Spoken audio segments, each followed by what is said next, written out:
and then go forward. So clear. Yeah. Okay.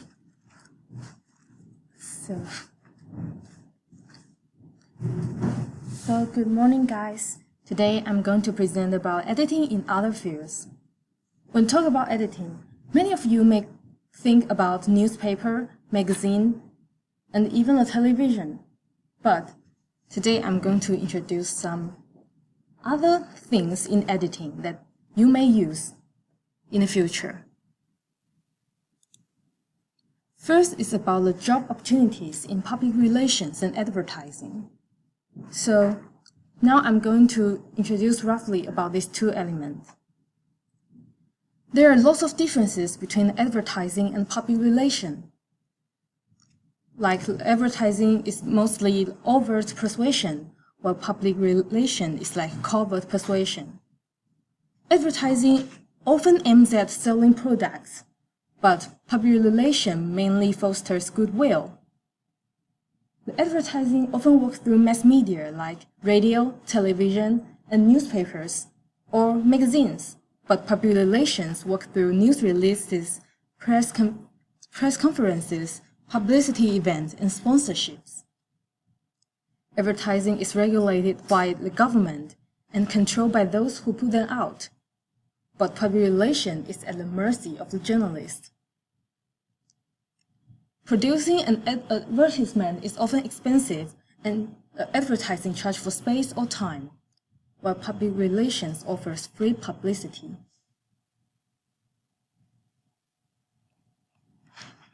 However, both of them are rather adjuncts closely connected to the media. And advertising is the major way American media are financed, while public relation is one of the major sources of news in the US.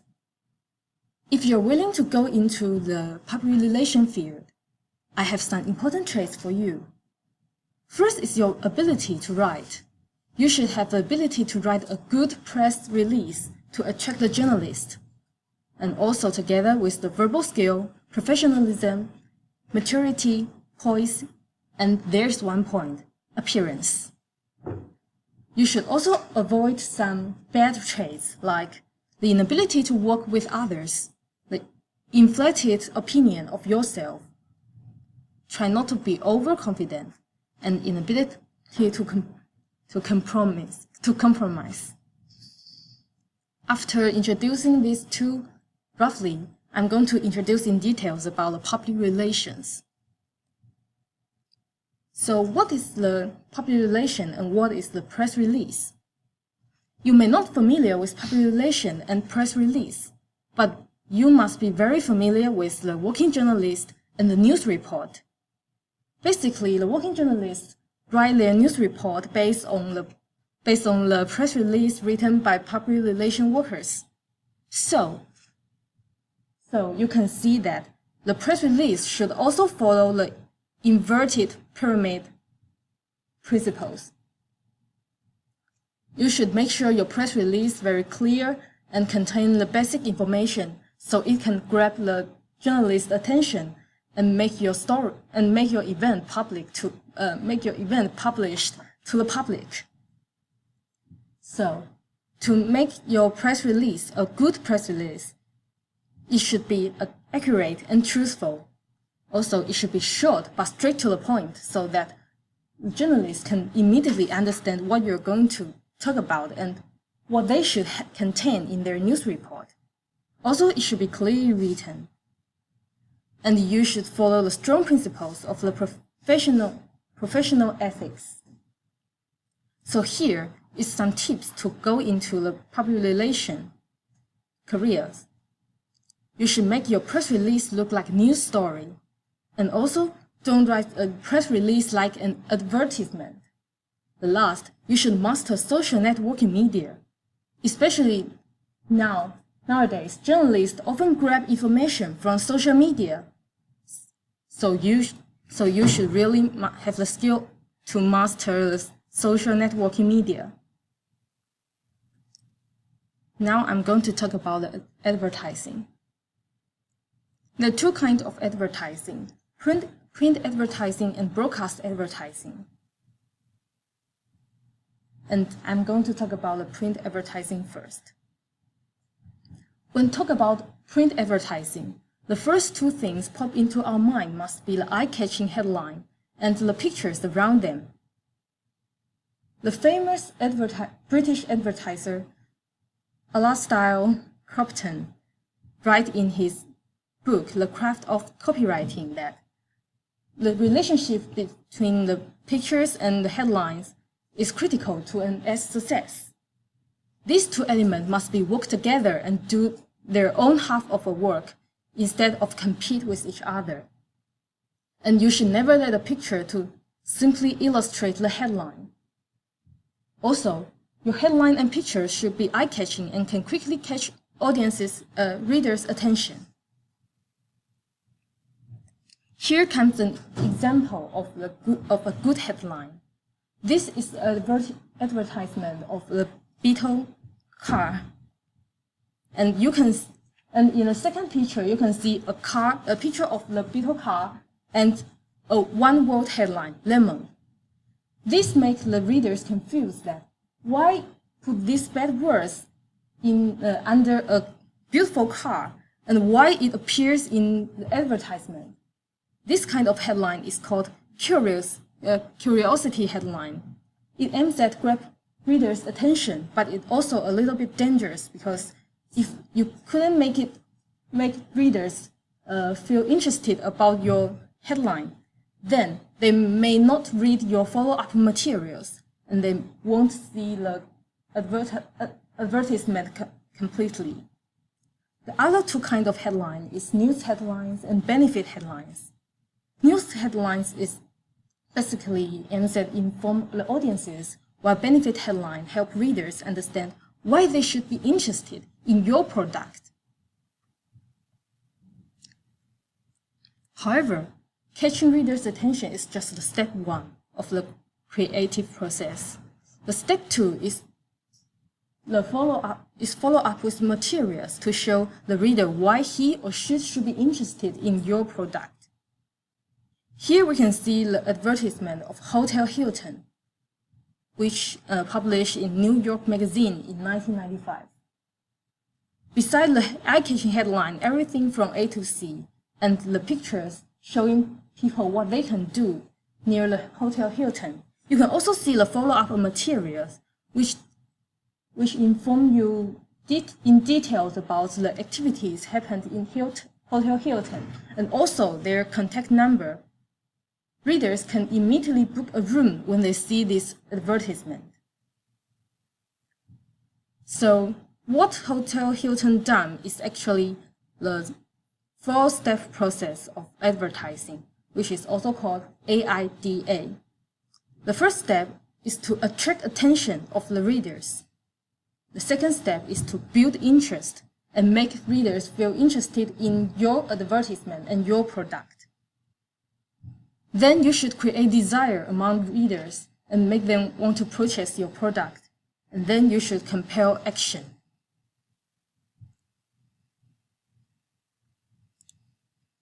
Broadcast advertising also plays a very important role in today's media. It is combined by four elements, which is written words, graphics, audio, and video.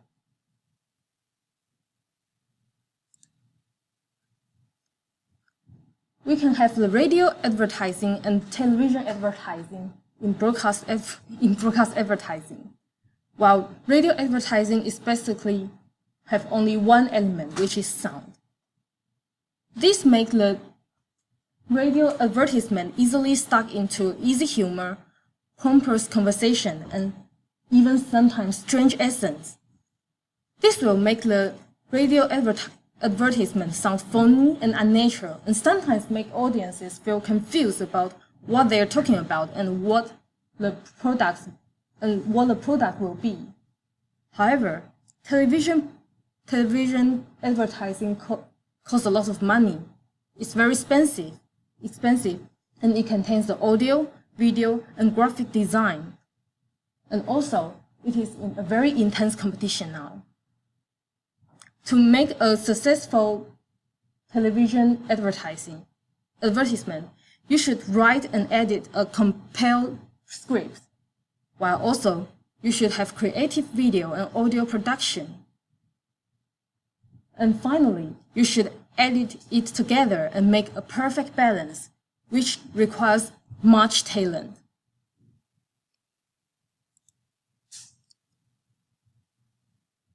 After introduce the job opportunities in public relations and advertising, I would like to talk about the jobs in book publishing, which also requires the editing skills. So there are two main career paths into the book publishing world, which is work for a university press or specialty press, or attend a publishing institute. So here I would like to provide you some facts and information. Editing and proofreading symbols are still used in book publishing, despite the rise of computer. This is because the editors find it easier to do the revise on the hard copy, although they usually tell the authors to send the digital version. They still would like to print it out and do the revise on the hard copy. Also, it will be useful for you to read other style books rather than only the AP style book, because if you are willing to go into book publishing, because it's always good to read some other style books, and it will broaden your horizons and provide you some extra skills and ability. So here is my presentation, and at last I have some questions for you. My first question is, which element is not included in broadcast advertising? A. Written words. B. Audio. C. Attention getter. D. Video. E. Graphics. Yes. And question 2 is, what should a press release be like? A. Accurate and truthful. B. Following the inverted pyramid format. C. Include all the small details and provide all information. D. Short and straight to the point. E. Clearly written. F. Follow the principles of professional ethics. G. Using complete different format from news report written by journalists.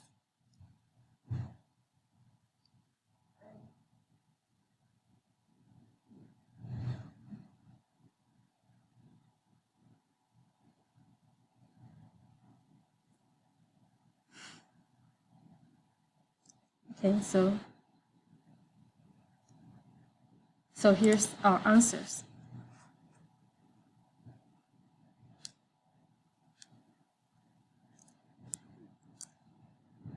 So this is my presentation today. Thank you so much.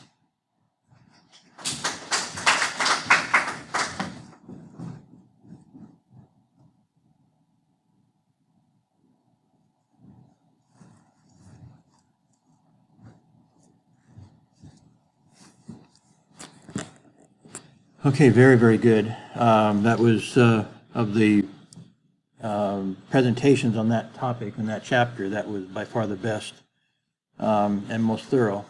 Also did a very good job of keeping eye contact, and seems like you may have done quite a bit of memorizing, but it was still good emphasis and explanation and so forth. Again, the details were far superior than any of the other presentations. And this is a very important chapter for you guys. As I've explained in the past, you don't know where you're going yet. You don't know what opportunities will come your way. I did not think I would ever get into PR marketing. That was not something that I took much, that I had much coursework in my bachelor's degree. But then it started off with, when I was 25, buying my own newspaper. If you own a newspaper, you have to understand advertising, because that's how you make your money. And so in a sense, you become an advertising consultant. At least if you're good at it, you become an advertising consultant as a publisher, because you are consulting your clients on how to use their advertising effectively. If you're not a good publisher, you don't do that.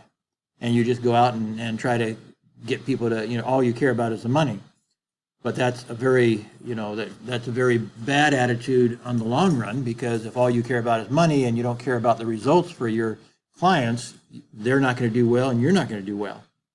And so one of the most important things that I did as a very young publisher was to figure out how to help my clients.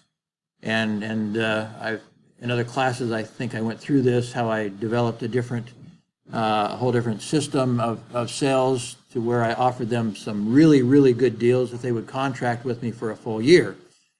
And so actually what I was doing, most of them were buying, the average ad that I was able to sell was a 1/8 page of a broadsheet. So it was only like this size, about this tall and this wide, was their average ad that they bought. And they didn't do that consistently. And in order to get them to buy more ads and more consistently, and put me in a position of servicing them rather than selling to them every week after week after week, I offered them a much better deal if they would sign a year-long contract. So they only paid me the same as if they bought an 1/8 page ad every week, but 4 times a year I gave them a full page. So they had the entire broadsheet page to use to promote themselves for a special sale or something every 4 times a year. 4 times a year I gave them a half a page. So it's still a lot more than they had before, since they were buying typically a 1/8 page ad. A half page is 4/8. So it was still 4 times as much space to promote a special sale or something. And 4 times a year I gave them a 1/4 page ad, which was still twice as much as they normally bought. And I gave some other streamer ads and other classified ads and stuff on top of that. And so for the price that they were paying for occasional ads, by agreeing to do it every week, they were buying a campaign. And that's what I wanted them to understand, was the difference between buying an ad and buying a campaign. And so by signing the contract, they had to take out an ad every week. They had to decide when to run their 4 full-page ads at no extra cost, when they were going to run their 4 half-page ads at no extra cost, and when they were going to run their 4 1/4-page ads at no extra cost. So it basically forced them to think campaign. And in advertising and PR, what you start off with is you have to understand the nature of a campaign. I think I've explained in a different class that the importance of a campaign. I frequently tell the story. I think I read this right before I developed this special offer, when I was not much older than you guys. As I was thinking about how to sell more advertising to my prospects, and yet also how to help them more, I read a story about an insurance man who had run an occasional ad in his local newspaper.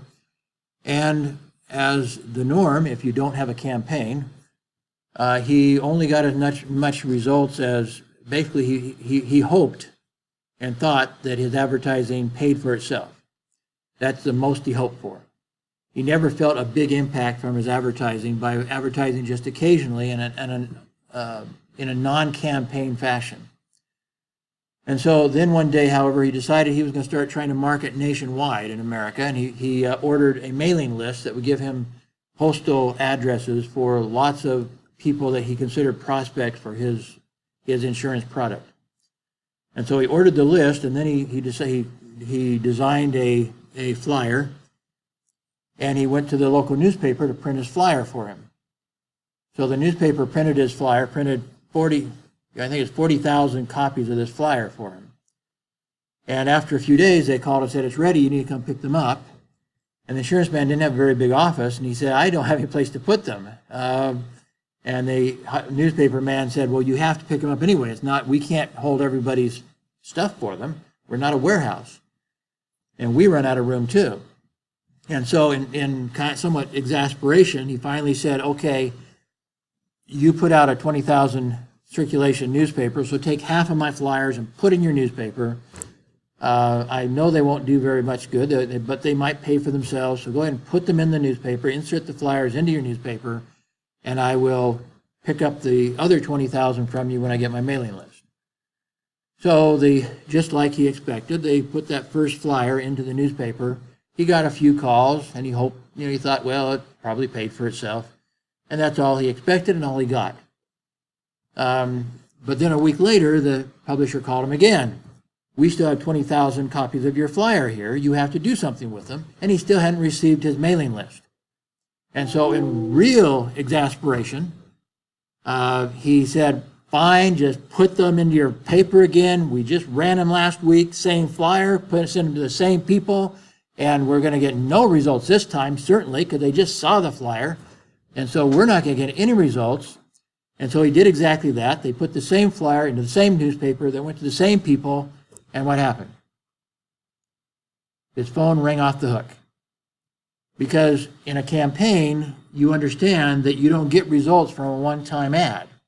If somebody was running for president of Malaysia or of America, it doesn't matter, or prime minister in this case, but if somebody's running to lead the country, they don't think they can just take an ad, one ad out in each of the big newspapers and win. They know they can't do that. They know they have to campaign. They have to convert people to their product or their ideas or their services, whatever it is somebody's trying to do, and a politician knows that. And so he uses advertising to sell himself, and he has to run a campaign. So typically when we think campaign, we think of politicians because they always go out and campaign. But the truth is, we need to be thinking campaign with any PR or advertising effort. And that's what that insurance man understood then, that he got far more results with his second flyer than the first one because, first off, people, they might see an ad, they might think a little bit about it, but they don't take action and they lose the ad. And so now when they're ready to do something, they can't find it and they have other things to do. But now that they've seen it once and you send it to them again, now they're ready to take action. And so people who thought about it the first time are ready to use information to take action the second time. Also, by the second time, it builds some credibility. It's not the first time they've seen your name. Now, maybe in his case, they maybe did see his name once in a while, but now they saw it twice in a row. That builds your credibility. If they see your name, if they have name familiarity is also, unless it's negative, unless you give them some reason for it to be negative, it increases your credibility just by familiarity. And so these things are part of the effectiveness of a campaign, again, whether you're in advertising or in PR. And people who don't understand that cannot be very effective, whether they own their own business or whether you are the agency. You are the organization that's providing the advertising. If you don't understand the importance of a campaign, then you can't do a very good job of sales, because you're the one that's supposed to know. So as I said, I had to learn that lesson as a 25-year-old publisher, and I had to then implement it and figure out a way to get my clients to sign a contract to run a campaign and not just buy an occasional ad. Subsequently, they all had better results, and I doubled my newspaper revenue in 1 year, which made all the difference in the world to me, because it allowed me then to turn around and sell it after another year or so and take a bunch of profit and pay for my master's degree and do other things that I wanted to do in my life. Buy a home, get my master's degree, etc. So understanding the nature of a campaign is pivotal, whether you are a publisher, an ad agency, or an advertiser. You need to understand that. So that's something I learned as a young person that made all the difference in my life. And later on then, it wasn't until I was more than 40 years old before I took my first full-time advertising PR job. So I was already, like I said, I was already in my 40s. But I had developed the skills I needed and the understanding I needed as a newspaper publisher to convert that into being a corporate PR marketing director. And I was very successful at that and made good money at that. It wasn't my first choice, and so after about 10 years of PR marketing, I kind of left it. I actually still was in PR because after that I won the contract with the state of Washington to put out their quarterly publication. And that, in essence, because it was representing their organization, it was really a PR instrument. So I ran it like a newspaper, but in actuality it was a PR instrument. So I actually ended up with about 15 years of PR experience and marketing experience, but I never considered myself a PR marketing person. I consider myself a journalist, and I use my journalistic skills to be good at PR marketing. So you don't know when that may happen to you. It may be soon, or maybe when you're 40, over 40, like I was. But at some point in your life, you probably will have a reason to use your skills for something other than journalism. I would say it's likely you will. And therefore, this chapter is very important for you. And this particular presentation was very good in that way, because it went into some very important specifics. Now, one thing it did not do is not the presenter's fault, but the book's fault, is understand that the world of advertising and the world of advertising and PR is now overlapped to such a degree that it's hard to distinguish them. I asked you to, let me pause this a second. Well, let me just end the slideshow. I asked you while I was gone to watch a video that explains this already to some degree, and that video was at one of my websites, iei.tv.net/webinar. I believe that's out there. There it is. So I still strongly, if you have not watched it, I strongly suggest you do. It will probably be included in your quiz, I believe, is Friday. I need to make it up. I haven't.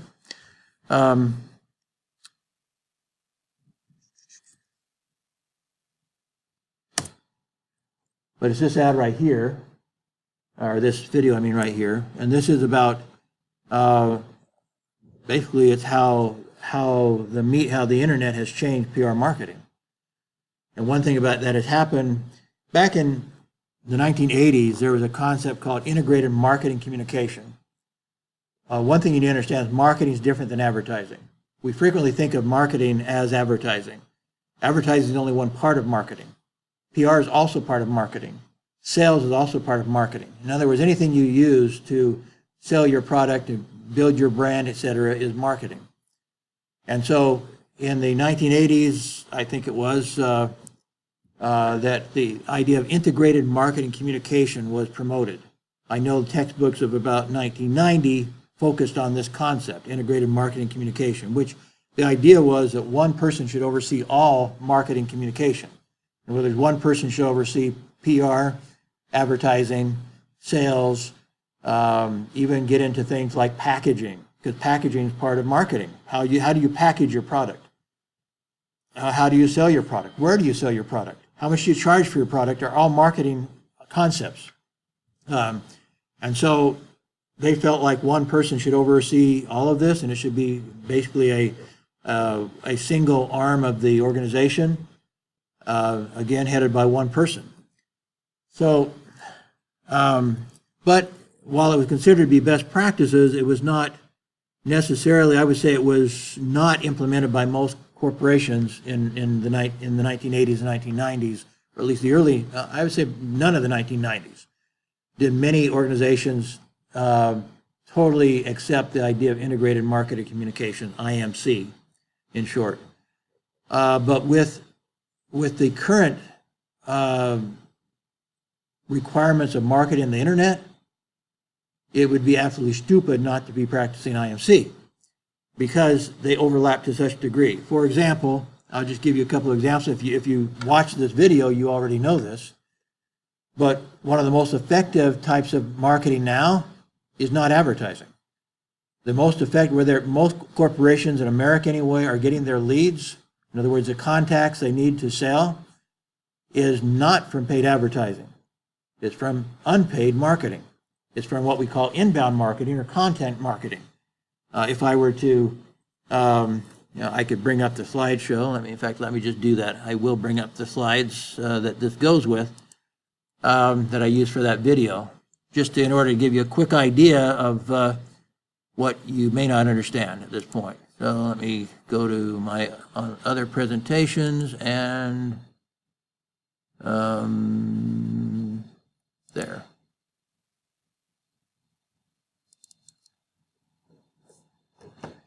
So I just take a few minutes to explain, because as I said, I would say it's likely many of you in your lifetime will not be journalists, but will be involved in some other form, and PR marketing is very likely where you'll end up. There's more jobs in PR than in journalism now, many more. PR is still a growing industry. Journalism's a dying industry, at least in America. And so so that just by the odds of it, there are far more people involved in PR than there are people involved in journalism, and that will continue to be the case as far as anybody can project at this point. So let me go ahead and go to presentation mode.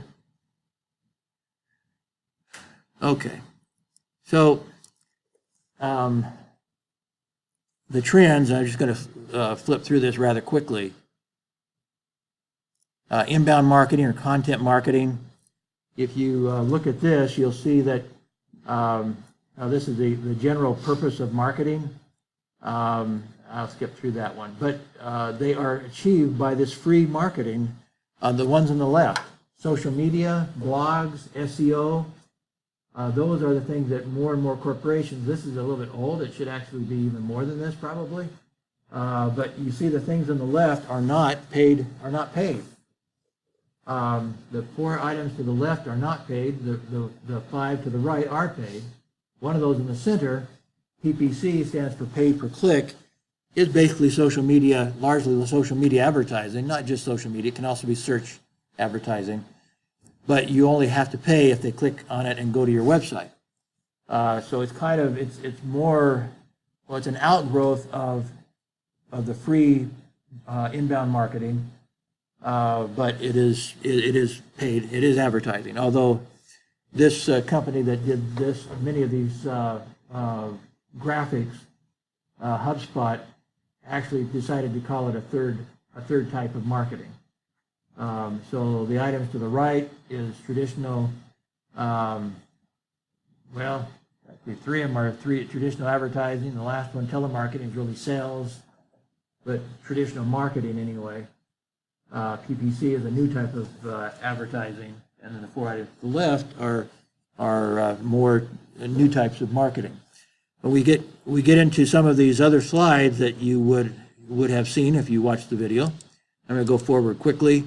This is the percentage of marketers. This includes some non-US marketers, but HubSpot surveyed. They got results from 6,000 executives. I would say in the heavy end it was mostly American, but also internationals that made this up, but it's not truly global in its proportions. But nonetheless, we see that even in 1 year, from 2013 to 2014, almost, well, by then, 80% of the people were practicing inbound marketing. More important than that, this was the results. With the orange line at the top, they were getting about, somewhere between 40 and 50% of all their leads from inbound marketing, whereas traditional advertising has dropped in 2014 to practically, well, it's down to, looks like about 22% of their leads are coming from paid advertising. And in 2014, about 43% was coming from free content marketing, which is basically like social media marketing, where you put your information on, try to get it to go viral on social media, and so forth. Going on, this shows the different types of businesses and how they benefit from inbound marketing. And you notice that the one that benefits the most is nonprofit. So even though they're a nonprofit organization or an NGO, they actually benefit from inbound marketing more than the either B2B, business to business, or B2C, business to consumer organization. But they're all benefiting far more on the left. From inbound marketing, let's see. The question in here is those enjoying greater ROI from inbound. So basically, somewhere up in around 40% average, we're experiencing greater return on investment (ROI) than they had the previous year, as opposed to just a negligible, maybe 3% or so, that they were getting less ROI than the previous year from their inbound marketing. again, this shows their different benefits depending whether they're B2B, B2C, or nonprofit. But the orange shows that that's, again, where they're getting most of their leads. And actually, this indicates more than it did in the previous one. Well, I guess it's the same thing. But anyway, they're up around 50% of their leads are coming from inbound marketing, which is free marketing. If it's free, and if it's free, first off, is it advertising or PR? What the textbook is still saying that one of the differences between PR and advertising is whether it's paid or not. And that's why it has really become kind of a third item, because it is not paid, but it's one of the most important types of marketing where they're getting most of their leads is now from inbound marketing, and it's not paid. And the content of inbound marketing very, very, very, very, very frequently is more like PR than it is traditional advertising. Because you're like writing ebooks, or you're doing webinars, or you're doing white papers, or you're doing games, you're doing something to get people to come to your website and give you their information, after which you can contact them by email and develop a relationship with them. That's the essence of inbound marketing, is that you give them something free that they consider of value. Well, how many people think an ad is of value? Most of them don't think ads are of value. So your inbound marketing has to be something they consider of value, and that makes it more likely that a PR sort of person would develop it. Again, a blog would be considered inbound marketing. So somebody's writing a blog, they're writing an ebook, they're doing an I-paper or a report, or a white paper or a report, they're doing a video, they're doing something that somebody thinks is of value to them, and they go to your website and give you their information, with which you can begin an email relationship with them. So that's the nature of inbound marketing, and it is not advertising, and it's not a press release. That's not a value. So it's something in between, but it's definitely the essence of inbound marketing is still something that a PR person would be better at developing than an advertising person would be. Thus, the skills you're developing at Xiamen prepare you to be somebody to practice inbound marketing. And consequently, to the businesses, inbound marketing, because it costs nothing to put it onto the internet, nevertheless, it takes time. And so considering even the time, it costs about a third as much as paid advertising. So it takes time to write a blog, for example. A blog is one of the more important things statistically that you can do for inbound marketing, for example. Get people coming to your website to read your blog.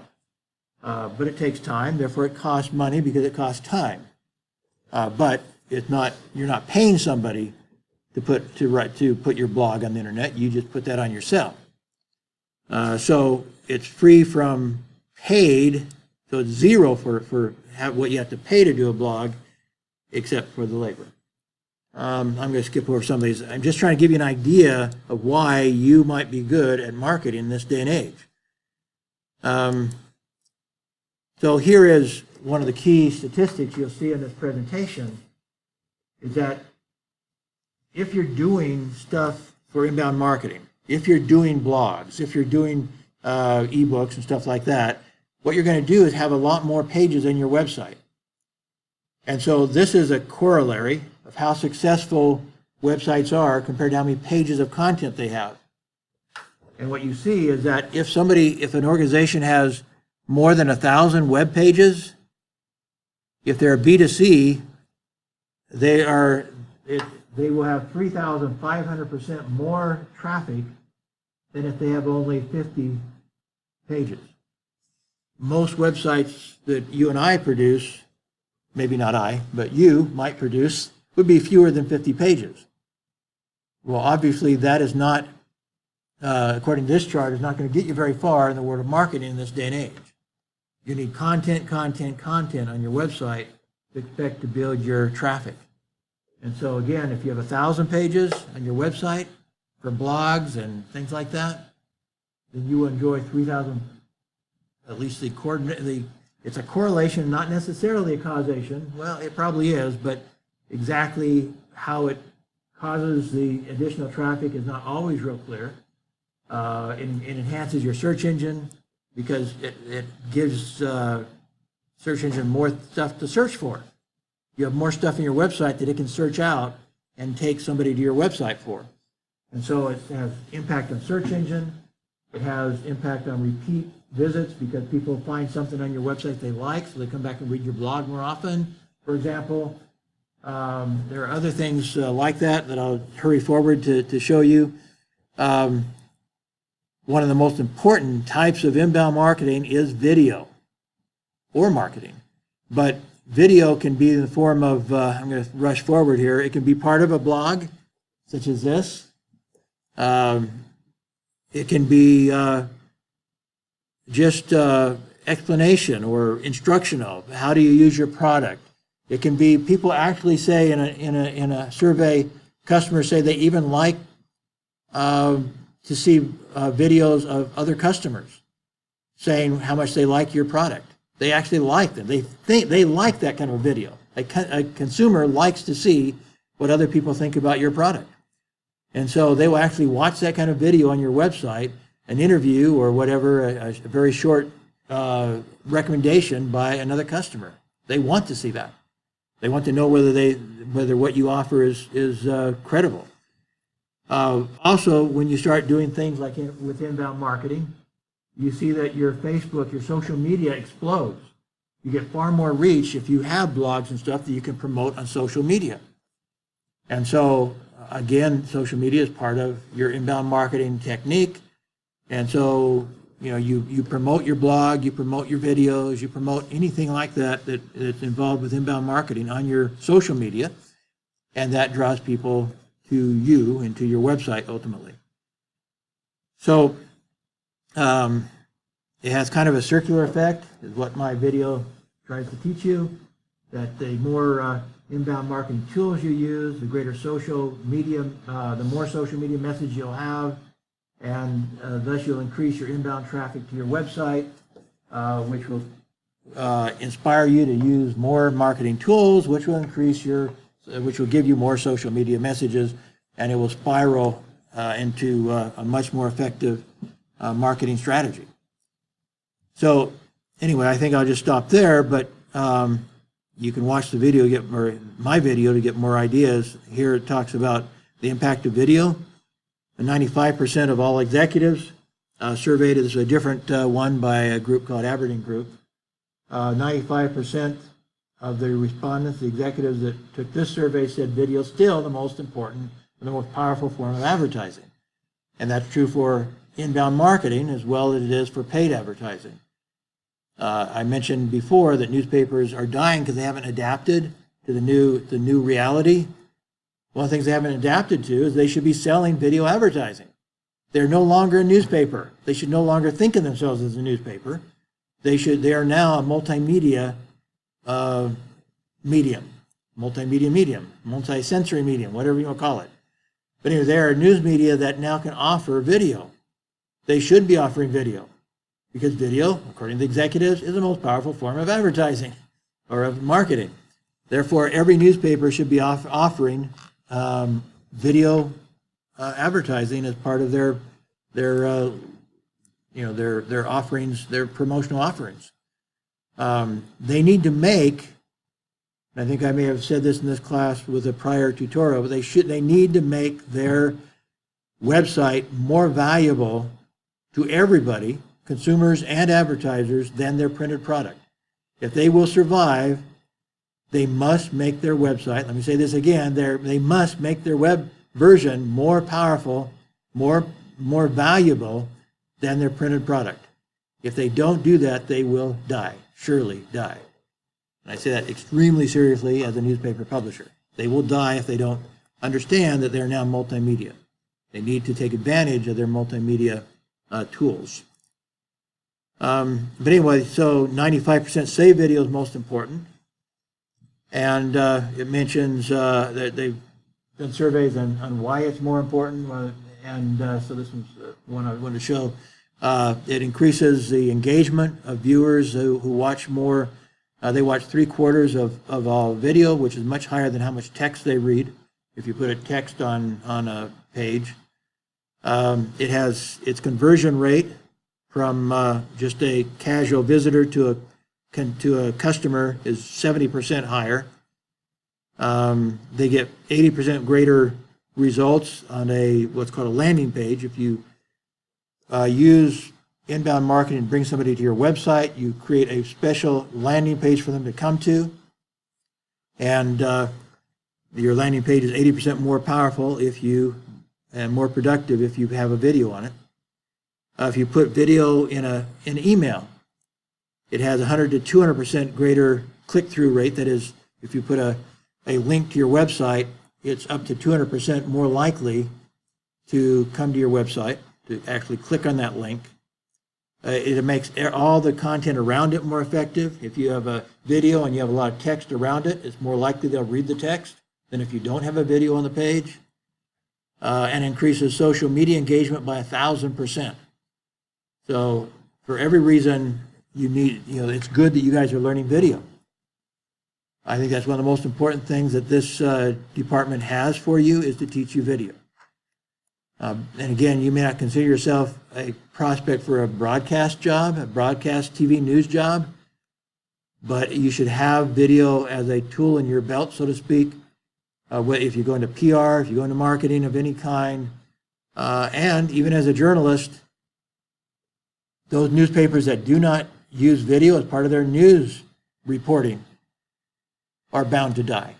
That's part of making your news website more valuable than your print website, is to have video on it.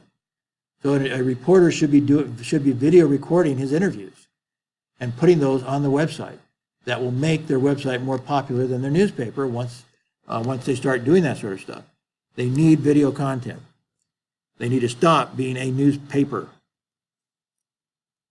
Anyway, a guy that used to work for Google, this is the last slide I think I'll show, but a guy who used to work for Google did research and compared how many of the page one ranked searches had video on them and how many did not have video on them. And he then extrapolated from his research to all the web pages that Google had done search on. And his conclusion was that if you had video on a web page, it had 5,300% more likelihood of ending up on page one of a search engine search. So that's important for marketers to understand, or for journalists to understand. You put video on a web page, it's more than 5,000 times more likely to be on a search. And why does that matter? Why do you want to be at page one of a search engine? I'll go to one more slide here. Because 75% of all users never go past page one. And so if you're not on page one, you're basically not in Google, in essence. So you need content in order to end up on page one of Google. And if you're not on page one, then you're basically not in the search engine. For 75% of the people, you're not in the search engine. You're irrelevant. So for all these reasons, those of you that are developing, who think of yourself as preparing to become journalists, are also preparing yourselves, if you understand it, to become very good marketers. And that may be your future. By the way, marketing pays way more than journalism on average. PR pays way more than journalism on average. So I made way more money in marketing than I did in journalism, by and large. So it is one of those things that you might do for economic reasons. For me, it was not economic, it was for social reasons. Working at a daily newspaper, I wouldn't go to work at the newspaper until 3 or 4 in the afternoon. I wouldn't come home, and I wouldn't be home until about 2 in the morning. So consequently, I had 4 kids that I hardly ever saw. I typically worked weekends because the editors higher than me took other days off, so they needed people like me to work on weekends to make sure it ran right. And so because I was working weekends, and I was working, and my kids were at school when I had free time in the daytime, I was not seeing my kids very often. And so I went into PR marketing for that reason, but I also got paid more, which was nice. And so, but my incentive was social, my family, and not the money. Otherwise, I would have stayed in journalism without ever going to PR marketing. But it's certainly to my benefit that I did, and it's been valuable to my professorial work as well to have experience in PR marketing. So, again, you may not know you're going to go into PR marketing, but many, many of you will. You have the skills, you're being taught the skills you need to go into content marketing or inbound marketing, as I reviewed it here. And even with paid advertising now, I guess that maybe I have this in the slide, I don't remember, or in this presentation. Let me go forward and see if I happen to have it. I don't recall. I don't think I do. But the biggest trend now that I don't think I included in this PowerPoint is what they call native advertising. Anybody remember? I think I taught you in the history of media. Anybody remember what native advertising is? It may not be being taught even in our business college here or in my former business college, because most academics don't understand it yet. It's a new trend. Native advertising is advertising that doesn't look like advertising. It is paid, therefore it's advertising, but it does not look like advertising. Let me show you native advertising that I created in about 50 years ago. Really? Yeah, pretty close. Like 45 years ago. I was one of the most, I mentioned, I got started early in PR marketing, even though it wasn't my intention. But one thing I took over, my first marketing job was to take over a campaign for a mayoral candidate in Tampa, Florida. And so let me go to that website. I'm going to go out of this presentation and go to this other website. This is on my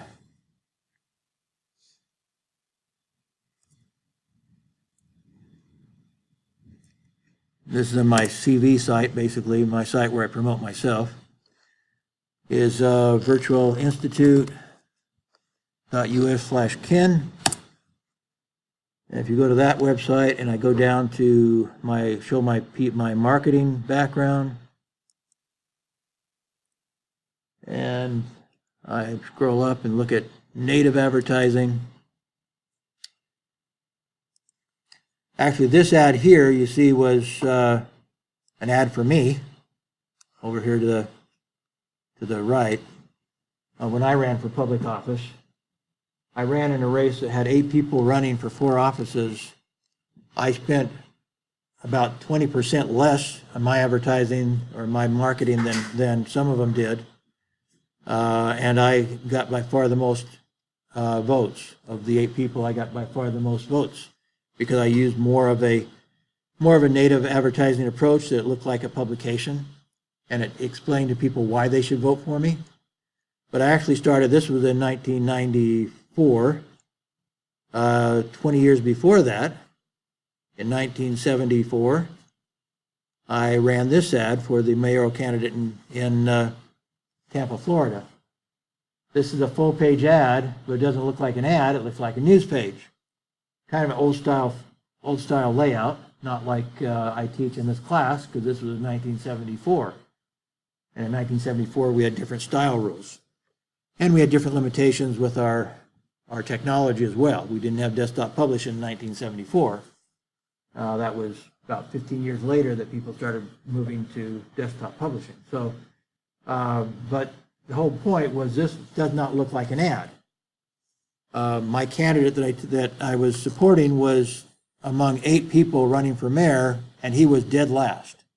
He was in last place around the 1st of August, and the first election, the primary election to determine which 2 would go forward, was 3 weeks later. But his advertising like this, that brought him up from number 8 to number 2 in 3 weeks. This is native advertising. It's old style. In new media, here's another one of the pages I created for him. Again, not the best layout ever. We didn't think too much about our design was very different in those days. Modularity had not become popular yet. Here's another one here. Although this one was fairly modular, except wrapping around the ad, which even today we have to do. That's sometimes wrap around an ad. In this case, the ad was also part of the bigger ad. The whole page is an ad, but I put an ad on it to make it look like there's also a paid ad on, which the whole thing was an ad. But anyway, the supervisor of public elections, whose job it was to make sure everybody's keeping the rules of the election campaign, said he read half the page before he realized it was an ad at all, which is kind of the point of native advertising. So in this day and age, it shows up on Facebook as a sponsored item on your timeline. So if I go to Facebook right now, let me go to Facebook and I'll show you what a native advertising is if you don't already know. So here's Facebook. Go to the timeline.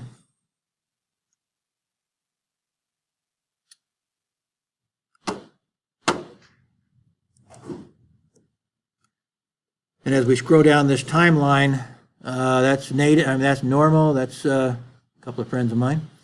But this is not done real well, but this is still probably considered native advertising because it is put into the timeline. It's a sponsored piece. The most effective native advertising it should not jump out at you as advertising. And so this is not the best advertising. It's not. Even though it's probably, they'll consider it native advertising, it's not good native advertising. Going down further, find another native ad, maybe one that's better. Okay, again, this one is sponsored. It also looks more like an ad, like native advertising. I'm not sure how they're counting this. But if you find one in here that is sponsored, but looks like it's not sponsored. It looks like it's just like this one here. This one might not. This one is a little bit less looking like a paid ad, a little more looking like native. The idea of native advertising is to make it as subtle as possible that it's paid for. That instead it just looks like an organic, what they call an organic posting. Then it's more effective. The more it looks like an organic posting, an interesting organic posting, first off, it's more likely to actually have viral effect. Somebody will actually promote it. But it's also just more likely to be read or viewed at all. So that one is more indicative of what a native ad should look like. Something that somebody might actually want to read that doesn't look like an ad. And I'll end with this for you to understand that the projection is that native ads are so much more effective than non-native ads on the internet that they're expecting that 75% of all display advertising on the internet will be native advertising by 2021. 75%. So who's better at writing native advertising? Somebody who's trained in the business department or somebody that's trained in the journalism department? I'm telling you right now that you're better trained to be a native advertiser than the people that will graduate from the business school, because they don't understand how to look organic. You guys should understand how to look organic. And the best forms of advertising in the future, in fact right now, is to look organic. Look natural. Look interesting. Don't look like a paid ad. That is what the trend is now, is to look organic. Be native advertising, look like natural content. And so, again, there are people within this university that are being trained in the business department that will not know how to do this as well as you do. When I did my advertising for the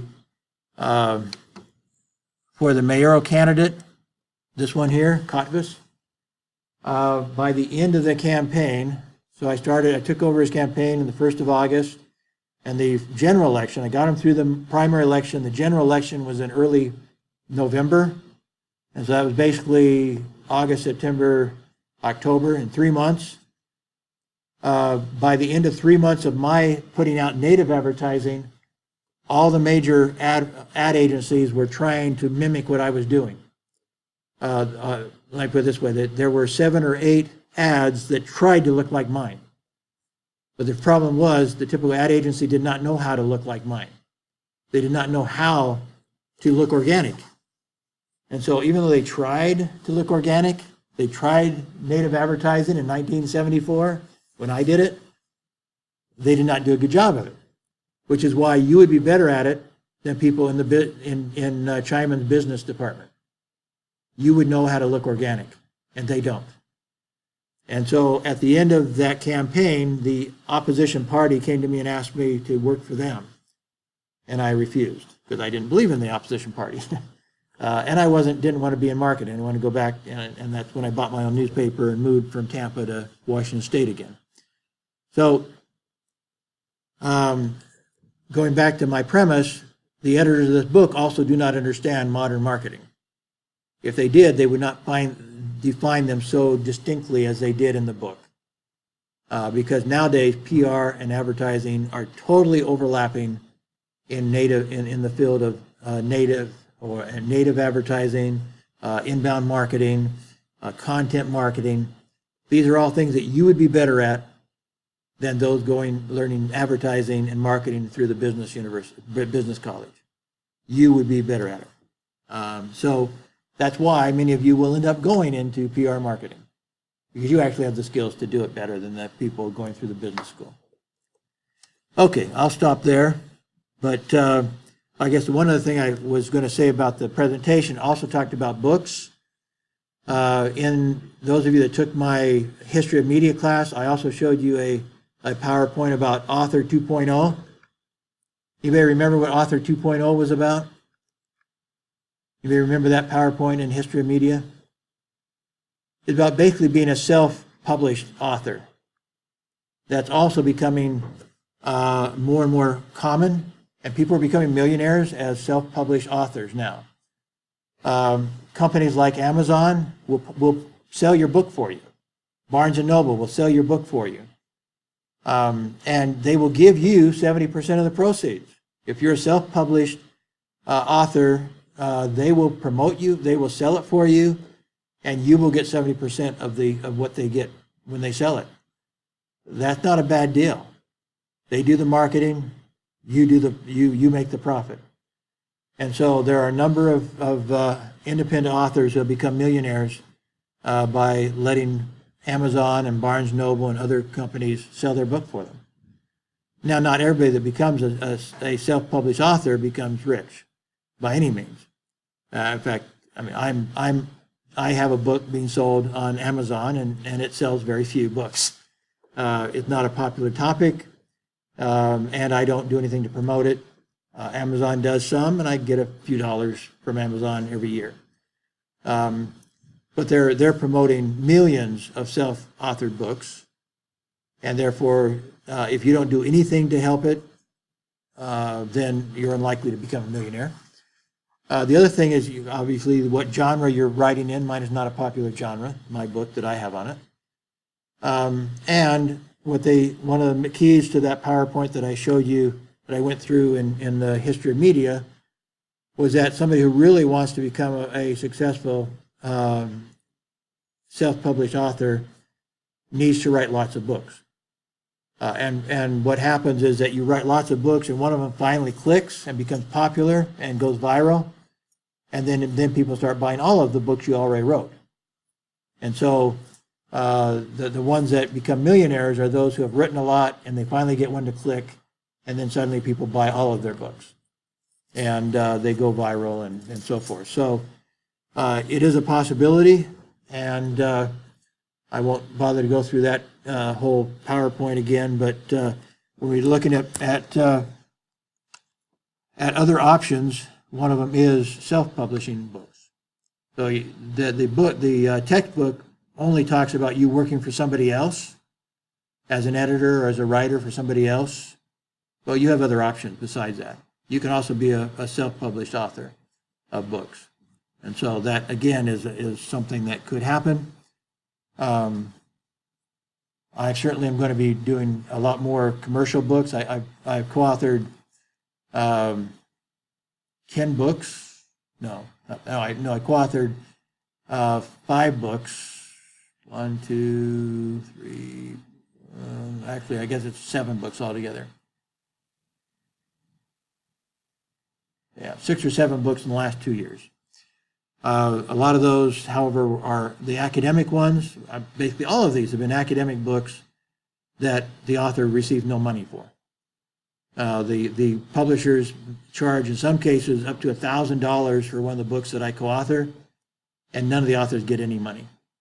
The editor gets a little bit of money. The authors don't get a penny. Because in our work as professors, we are promoted and stuff depending on our research is published. Therefore, our compensation for co-authoring a book is only by being promoted academically.